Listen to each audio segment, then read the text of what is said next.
Hello everybody, I'm David Shuster, and today we're diving into a topic that everyone seems to be following closely in the lead up to the 2024 US presidential election. It's what people turn to daily, seeking answers, or at least a glimpse, into how this high-stakes election might unfold. We're talking, of course, about polling data, how it's gathered, how it's interpreted, and whether we should trust it this time around. Polls have become a kind of weather forecast for elections, giving us a snapshot of where things stand at any given moment. But as we know from recent election cycles, polls can sometimes be off, especially when it comes to Donald Trump. In both 2016 and 2020, Trump outperformed expectations, particularly in key swing states. Many people are asking whether that same kind of polling error could happen again in 2024, potentially hiding Donald Trump's true strength. Trump pulling ahead in two of the crucial battleground states. He now leads Vice President Harris by 5 in Arizona. Remember, Arizona was just down to, tens of thousands of votes. Very slim margin in 2020. He trailed by 5 last month in Arizona. So that's a move in the New York Times Siena College poll to his benefit. He is up 2 points in North Carolina right now after trailing there by 2 in August. And he is hanging on to his 4-point lead in the state of Georgia. Here's a look at how close these states were in 2020, which I was just mentioning. Biden won Georgia and Arizona by less than 1 point. Former President Trump took North Carolina by less than 2. This time around, pollsters are saying, hold on, every election is different. The pollsters are urging us not to assume that this year's polls will suffer from the same issues as in the past, and that's because the polling methods have evolved. Polling experts like Chris Jackson from Ipsos say that substantial changes have been made since 2020 to try to fix the errors that led to underestimating Donald Trump's support. These adjustments include incorporating more detailed data, such as party registration and voting history, to create a more accurate picture. Despite these improvements, some challenges remain.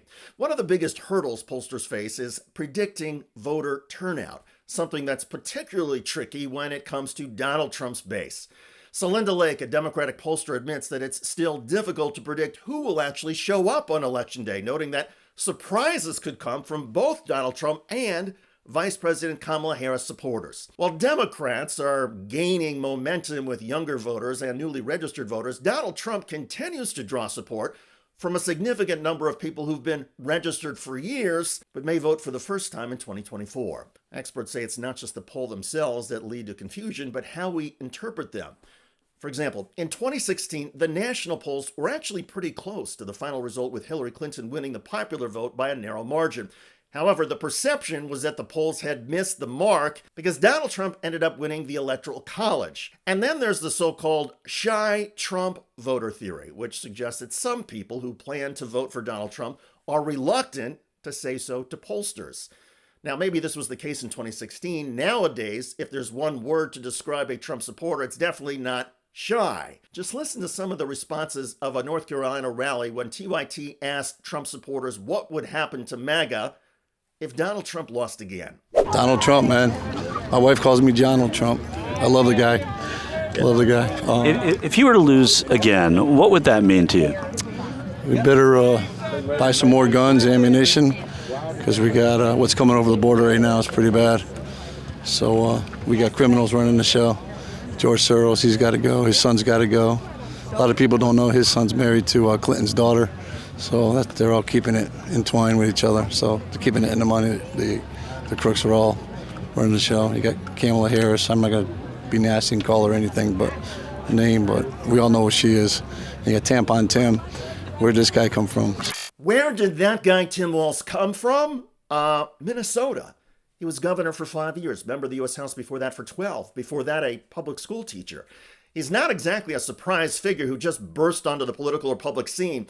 But the Trump MAGA folks are convinced, thanks in part to Donald Trump, that Democrats are engaged in a shadowy, subversive conspiracy to ruin America. And again, many Trump folks are not shy about saying they believe in Donald Trump and support him. Now, back to the polling. It's worth noting that research after the 2020 election found that there was little evidence to support the theory of the shy Trump voter. Instead, the real issue may have been that Trump supporters were simply harder to reach, as they were less likely to answer polls. Pollsters are aware that fewer people are using landlines these days, so many pollsters have adjusted their methods using a mix of digital and phone surveys to reach a broader audience. But even with these improvements, the pressure on pollsters is high.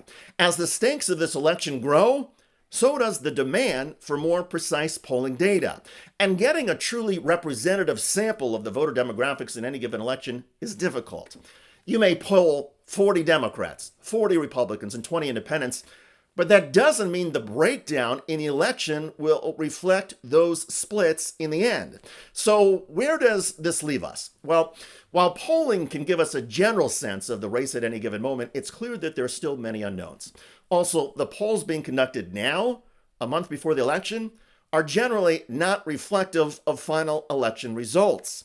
A Cal Berkeley study of 1,400 polls conducted a week before an election and going back to 2008 found only 60% were in line with final election results. And the accuracy drops the farther out you poll from an election. Every race, other than maybe 2008, has been close right up to Election Day. And I could be wrong, but it's going to break in one direction or the other. I really believe that. And most of the time, these elections do that. And I don't like to predict elections. I would just say this just doesn't feel like a race that Harris is going to lose. But that's just a feeling. That's just a feeling.